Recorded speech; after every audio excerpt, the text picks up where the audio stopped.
I'm pleased to be here today to discuss the Federal Buildings Fund and the future of federal real property. For more than 20 years, GAO has identified the management of federal real property as a high-risk area in need of substantial transformation. The federal government simply has too much space, with much of it in poor condition.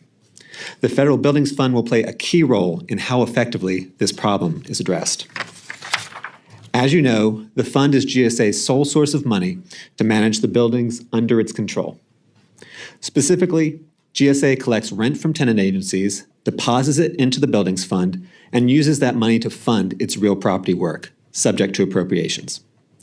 For the past 15 years, there has been a roughly $1 billion gap each year between the amount GSA has collected in rent and the amount Congress has authorized GSA to spend.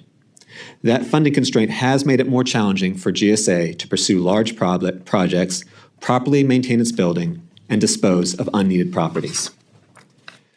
There are a variety of actions Congress and GSA can take to address this funding issue.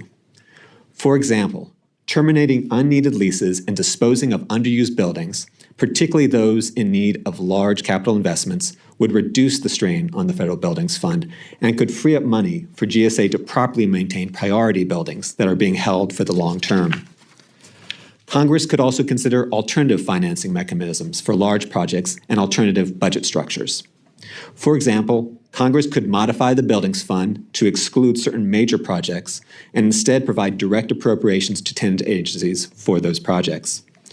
It could also appropriate funds specifically for the upfront cost for properties being prepared for disposal and for consolidating tenant agencies into better maintained and more cost-effective spaces.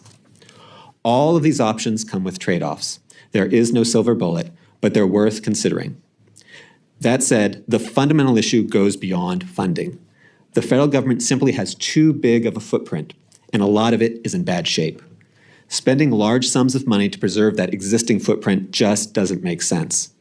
Instead, Congress, GSA, and other agencies need to ensure current efforts to dispose of underused property lead to results, while also ensuring that priority buildings are well maintained for the long term.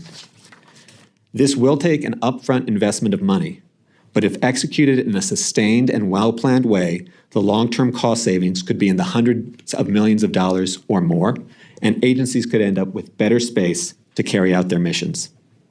Mr. Chairman, that concludes my opening statement. I'll be happy to answer any questions.